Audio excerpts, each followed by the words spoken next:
ہمیں ہمیشہ یہی لگتا تھا کہ ہمارے اور گھر والوں کے درمیان بس ایک ریل گاڑی کا رابطہ ہے، اسی لیے شاید بھائی ریل گاڑی کی محبت میں زیادہ گرفتار ہیں، کیونکہ انہوں نے مجھ سے زیادہ وقت گھر سے دور گزارا ہے۔ وہ دونوں ٹمی کی بات سن کر بڑے حیران ہوئے۔ او چھوٹے، تو بڑا ہو گیا ہے، اتنا بڑا کہ ایسا زبردست تجزیہ کرنے لگا۔ او صدقے تیرے، زیگم نے تحسین آمیز انداز میں کہا۔ ٹرین آہستہ آہستہ رینگتی ہوئی سامنے سے گزر کر اسٹیشن کی طرف چلی گئی۔ یہاں تک کہ وہ نظر آنا بند ہو گئی تو وہ لوگ بھی واپس آ گئے۔ شام ہوتے ہوتے بادل پھر گہرے ہو گئے تھے اور لگتا تھا کسی بھی وقت برف باری دوبارہ شروع ہو جائے گی۔ انہوں نے معمول کے کام نپٹائے اور اندھیرا ہونے سے پہلے پہلے کاٹیج میں آ گئے۔ کھانا پکانے اور کھانے سے فارغ ہو کر وہ تینوں آتش دان کے پاس بیٹھے ہوئے تھے۔ ٹمی کو بابر نے کچھ لکھنے کے لیے دیا ہوا تھا، وہ لکھ رہا تھا۔ بابر کاغذ پر کوئی ایسا ڈیزائن بنانے میں لگا ہوا تھا جس سے وہ لکڑی پر بنا کر کاٹیج کی چھت پر لگا دے تاکہ دور سے چلنے والوں کو پتہ چل جائے کہ یہ ہوٹل ہے۔ زیگم ہتھیاروں کی صفائی کر کے ٹیسٹ کر کے رکھ رہا تھا، وہ بالکل درست اور کسی بھی وقت استعمال کیے جانے کے قابل ہیں یا نہیں۔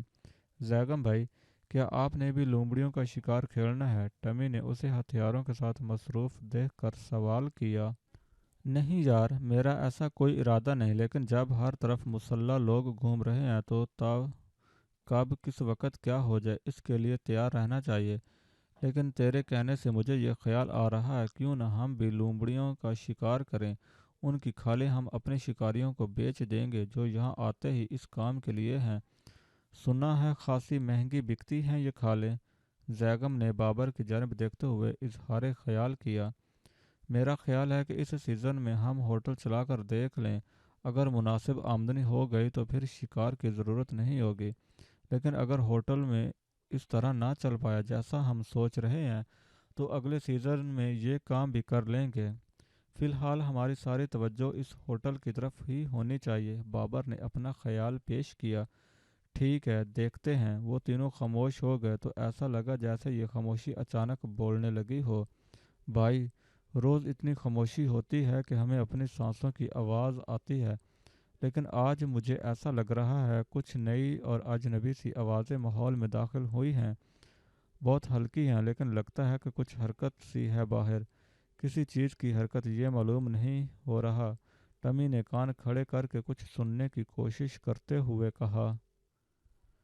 یار چھوٹے، تیرے کان بڑے تیز ہیں، اتنی ہلکی آہٹوں کو بھی سن لیا تو نے۔ ویسے کیا ٹھیک رہا ہے؟ آہٹیں ہیں، لگتا ہے اس وادی کے مہمان آ گئے ہیں۔ مہمان؟ کون سے مہمان؟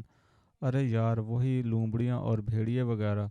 اچھا، تو باہر نکل کر دیکھیں بھائی، میں نے لومڑیاں اور بھیڑیے کبھی نہیں دیکھے، چلے دیکھتے ہیں۔ ٹمی اٹھنے لگا۔ زیگم نے ہنستے ہوئے اسے روکنے کا اشارہ کیا۔ یہاں کوئی بندر کا تماشا نہیں ہوگا، باہر کھڑے ہو کر دیکھ لیا بھائی۔ یہ گوشت خور جانور ہوتے ہیں، جو بھوکے ہوں تو انسانوں پر بھی حملہ کرنے میں کوئی تکلیف نہیں کرتے۔ جب تک یہ یہاں ہیں، رات میں کبھی باہر نکلنے کی کوشش مت کرنا۔ ان کا مقابلہ کرنا اسی لیے مشکل ہے، یہ گروہ کی شکل میں ہوتے ہیں اور کوئی بندہ ان کی زد میں آ جائے تو اسے گھیر کر چاروں طرف سے حملہ کرتے ہیں۔ بندہ اس خواہ مخواہ گروہ کا مقابلہ نہیں کر سکتا، وہ اسے گرا لیتے ہیں اور تھوڑی ہی دیر میں برف پر صرف خون اور ہڈیاں پڑی رہ جاتی ہیں۔ بندہ کہاں گیا؟ بس ڈھونڈتے رہ جاؤ گے، سمجھے چھوٹے؟ چل سونے کی تیاری کرتے ہیں، کافی رات ہو گئی ہے۔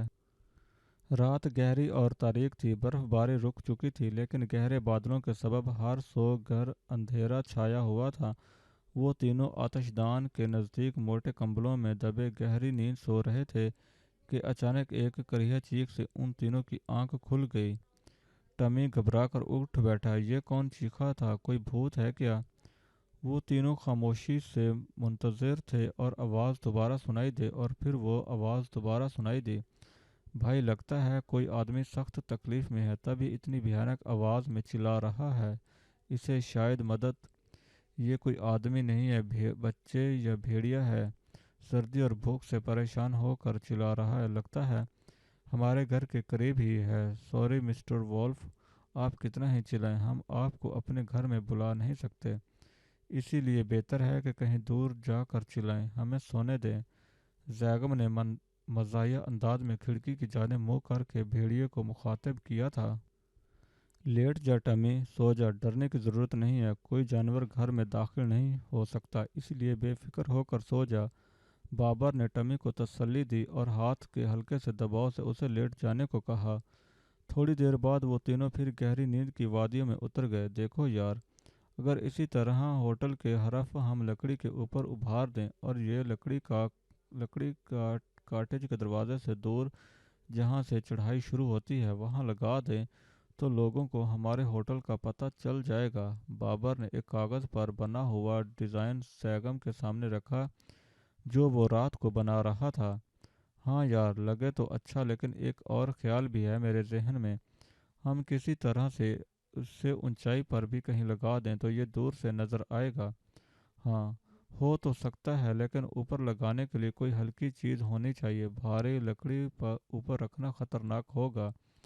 ایسا کرتے ہیں، ابھی ہم نے جو کام کیا ہے اس بچی لکڑی کو دیکھتے ہیں، چھال والے حصے کو استعمال کرتے ہیں، وہ تو ہلکے ہوں گے، ان کی کٹاؤ والی سائڈوں میں ہوٹل کے لفظ کو ہم کھو دیں گے اور کھودے ہوئے حصے میں چمنی میں جمے ہوئے کالے دھوئیں کو گھی میں اچھی طرح مکس کر کے بھر دیں گے۔